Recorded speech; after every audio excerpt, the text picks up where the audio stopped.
Hello and welcome to day 2 of the 24 days of Hackmas, and today it's all about the Christmas dinner and what you need to do to prep beforehand.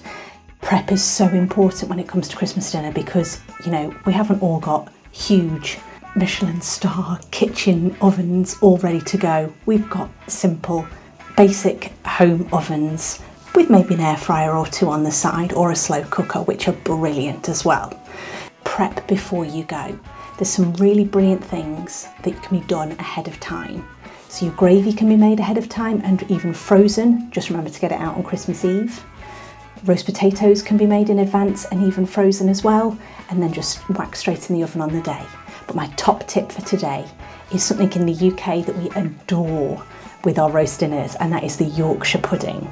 And maybe I'll do a clip one day on my recipe for my Yorkshire puddings. But my hack for these are to get them cooked not early in the morning but well in advance. And don't worry, they're not going to go all soggy and horrible.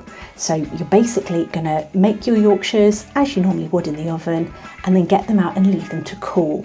And then if you have an air fryer, they are the best. You're going to put them on the highest setting that you can. So I've got a max crisp on mine, and you're literally going to put them in for 2 or 3 minutes, and that is just going to make them beautiful again, and they will be beautiful and hot and super crispy, ready to add to that Christmas dinner and larrup on the gravy. So that's my day 2 of the 24 days of Hackmas with Katie. See you tomorrow for day 3.